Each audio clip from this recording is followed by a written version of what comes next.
Hey everybody, welcome back to another movie review. Hope you guys been enjoying the content on the channel as of late. I just got done watching this, so that's why I'm sitting on the couch. So I'm just gonna jump right into it because I don't really have much thoughts on this. Just kind of not much really to say. But the film that we're going to be talking about today is Problemista, which was written and directed by and starring Julio Torres. I think that's how I say his name. Also starring Tilda Swinton and a couple of other people here and there. But um, tells a story of a boy named Alejandro, and he is from Guatemala. And funny enough, my mom's actually in Guatemala right now, visiting and on vacation.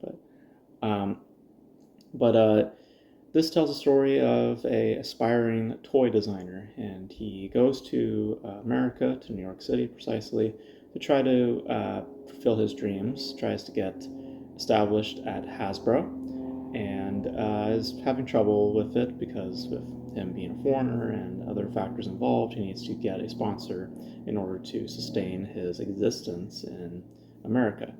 And he's having trouble with that. And eventually he stumbles upon Tilda Swinton, who is a bit of a freak, we'll say. Bit of a control freak where he just, uh, wants things done her way. And the film represents the journey that is taken with these two to getting a, uh, a exhibition, I think that's what they say, for art installations, whatever they are called, where they present paintings.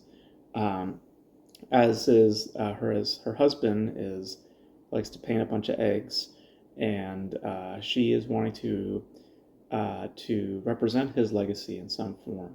And they go for fun trying to get a show made, and that journey is through some uh, not some tons of exaggeration about just perseverance, about trying to climb the ladder, about the struggles within foreigners, and ultimately just trying to literally just climbing the ladder. That sort of idea, um, which is very very frank and very blatant. And if you don't pick up on that on Problemista, I'm not sure if the film really needs let it just really needs to vocalize something to you because um, here's the thing with Problemista that I have issues with the problems that I have with Problemista, um, which is that the metaphorical approach or the just I wouldn't say abstract, but just the visual representation of how it wishes to deliver its themes, which I've said again is about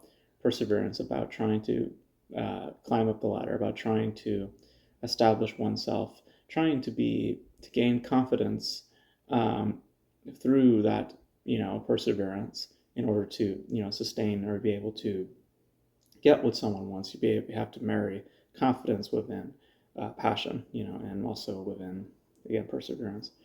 Um, these sort of ideas in the visual representation of them, I think, are very, um, on one level, very blatant. I mean, it's very apparent as to what is happening and what is literally being visually represented.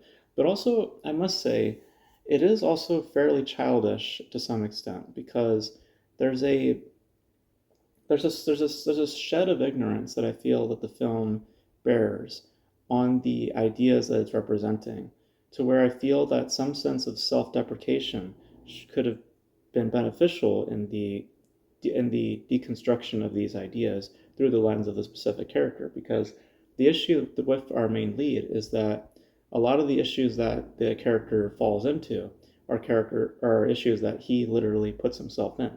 It's not that we're to where the film addresses it to where it's a societal issue that, oh my god, like he's being pushed into these things because society won't let him do the things that he wants to do, even though in order to climb the ladder you have to do things sometimes that perhaps aren't necessarily the things that you want to do at first, you know.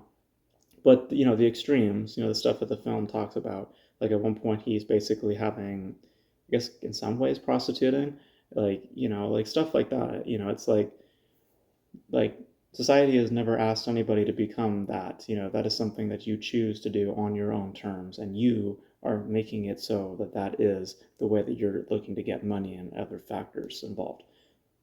That's squarely on you, okay? That's not how it works. So, so some of the extremes that the film represents, I feel in the illustration of its themes, I feel is a bit childish and a bit premature. And I acknowledge that they are extremes, they're forms of exaggeration, but at the same time, and like how it wishes to feed you these ideas, it also wishes to give that underlining impression that these sort of events could actually happen or do take place in the United States, and they definitely do. But the thing about that is that it is not a pressure put on by society. It is, or pressure by the system, as as a famous, or as usual blaming, of a lot of people who are struggling, which is another factor also with the film, is about this the classic struggling artist scenario, which I have heard so many times from friends, people who have tried to become things like filmmakers or actors and stuff like that. It's a classic story, people who go through it. It's always the same story. Um, it's just that I think that I just think that's the representation of the ideas that are being shown, frankly, are just very surface level, very on the nose. I know exactly what they're trying to say, and it's like kind of beating you in the head with it. And um, I feel it's also a little premature in terms of how it deconstructs these ideas, and also fairly frustrating because there's a lot of noise that comes with the film, and I understand what that noise represents.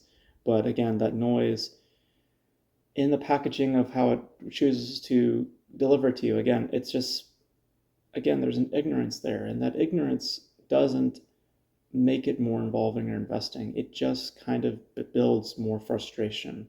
Um, Specifically with Tilda Swinton's character, who I understand the purpose of her character. I mean, the performance by Tilda Swinton is good. I mean, she's always great. She's definitely capturing what that character is supposed to be. Kind of an extreme type of control freak, or a very judgmental type figure, very, very insecure. When somebody brings up anything about her past, she just has to.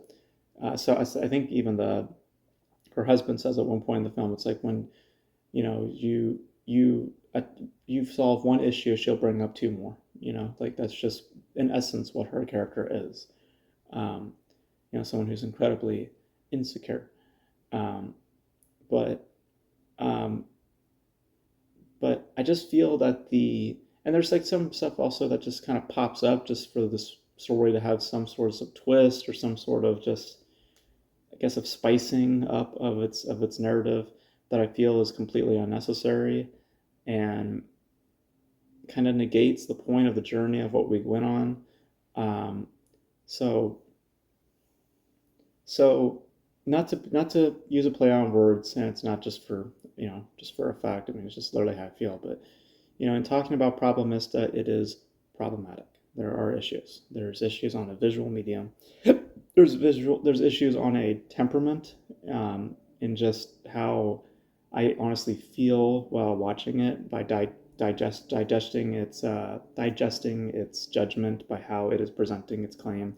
I just feel that it's not stewed in student understanding, or stewed in a level that isn't childish or premature or just loud and annoying. So, and I mean, to clarify, I don't hate it. I don't think it's bad. I mean, I sat through the entire thing, so obviously there was something there that I enjoyed. Um, like I said, mainly to do with the performances. Some of the collecting of imagery is rather interesting, specifically how they represent certain things, because there is kind of a strategical edge to the film as well, about certain points about uh, just culture, about Craigslist, and how it is like this kind of um, devil type figure, or in Tilda Swinton's case, who is this dragon, literally, like this, at one point, literally like a dragon.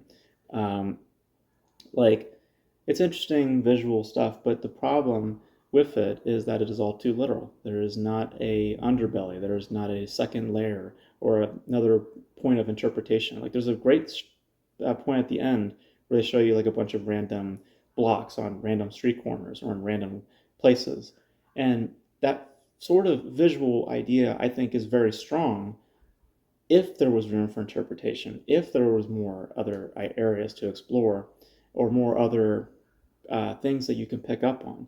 But all you're getting is just the surface of what it's delivering and what it's talking about. And all in turn, what the film is surface. So, so it's not completely meaningless. It's not completely without merit. Like I said, there's some interesting just technically speaking, the visual stuff is not without some enjoyment. I mean, it looks interesting, and the performances are not not annoying. I mean, the main lead's kind of it's not too great. I mean, he's kind of sitting on the same temperature the entire time. The performance never ever changes, and I feel that's a big issue, especially when this character is growing. There come points where the character needs to like become more passionate and become more of this and that, and yet that performance is just on the same wavelength the entire time. It's like no. Tilda Swinton, on the other hand, is better because she is able to go up and down, and she's able to deliver the chaotic energy, and then bring it down, and then chaotic energy and bring it down. You know. So there's good stuff. There are good things in it. It's just that the film, I think, is properly titled. It is problematic, but I just don't see the underbelly. And I feel that the film believes to have an underbelly, but it just doesn't. It's just all about the outside, and less to do with what could be more on the inside.